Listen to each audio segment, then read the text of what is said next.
This one time, there's this one time we had an argument, and the argument was based on who's GOAT. Is it Messi or is it Ronaldo? And so we are arguing, and I kept telling them that Ronaldo is GOAT. Now, for the uninitiated, GOAT is an acronym, G-O-A-T, greatest of all times. Who's the greatest of all times? And so he kept saying Messi. I said, no, you're wrong, kid. Ronaldo is the greatest of all time. And so we had an argument, not agreeing as to who is GOAT, who is the greatest of all times. And so today I decided I want to settle this matter once and for all, in a way that will be amicable. But we all leave this place knowing who is GOAT, who is the greatest of all times. Is it Ronaldo? Is it Messi? But who is the greatest of all times? Now, greatest of all time is actually a phrase that was coined by one of the greatest athletes to have ever graced this earth, by the name of Cassius Clay, who changed his name to Muhammad Ali. Muhammad Ali was the first guy to use the phrase GOAT. He bragged and said, I'm the greatest of all times. And they never believed him until he beat one Achimo, and then he stood in public and in full view of the whole world. He said, I told you all that I'm the greatest of all times. I am GOAT. For you to be the greatest of all times means that you must have achieved things that no individual has ever achieved in the past, in the present, and will never achieve in the future.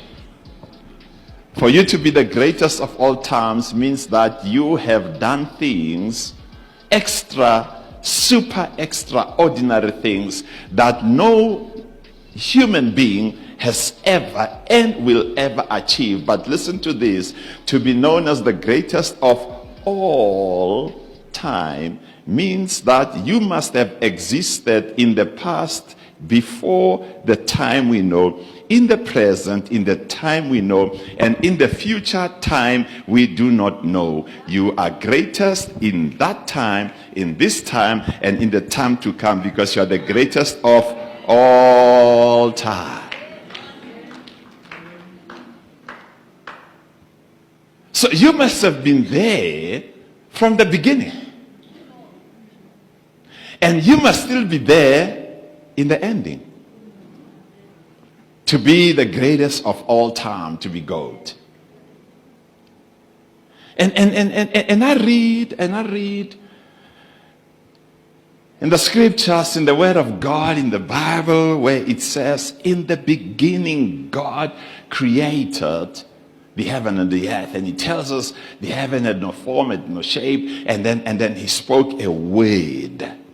He spoke a word over the chaotic earth and brought it to order. And then I also read somewhere in the New Testament where it says, in that beginning was the Word, and the Word was with God, and the Word was God, and that Word became flesh, and we beheld that Word from one glory to the other. And that Word lived amongst us, because that Word was in the beginning of time. And for you to be the greatest of all time, you must have been in the beginning of time. And you must have achieved the unimaginable and the unachievable.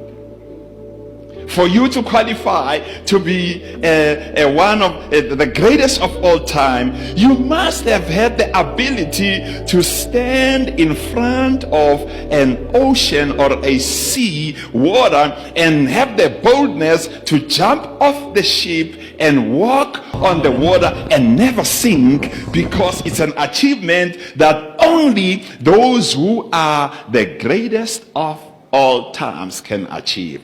You must be able to look at 25,000 people that are hungry and need food and look around and say, who's got something to feed the audience? And a young lady shows up with 5 ordinary sardines and 2 rolls, and then you take the sardines and the 2 rolls, pray over them, bless them, and split them, and still be able to feed 25,000 people and still have leftovers.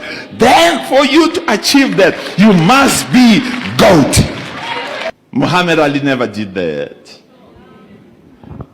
I don't remember Messi ever doing that. And I don't remember Ronaldo ever doing that. I don't remember nobody ever doing that. I know people that have died. By the way, the greatest of all times, Muhammad Ali, died, and he's still dead. But for you to be the greatest of all time means you need to be in a position where you die. And after dying, then you make up your mind and make a decision that I'm coming out. I'm coming back. And then 3 days later, you rise from the dead. Then you qualify to be GOAT. We're settling this matter once and for all this morning. Who's GOAT? Oh, my. I'm here to let you know, son, that I found the answer. We was arguing about Ronaldo and Messi. We never finished the argument, but one day I read the scriptures and I found the answer. And you can rest in peace knowing that we found the answer. You can rest well knowing that we found the answer. Ladies and gentlemen, tonight, this morning, I present to you none other than Jesus Christ, the Son of the living God, the one who died and rose from the dead, the Alpha and the Omega, the beginning and the ending.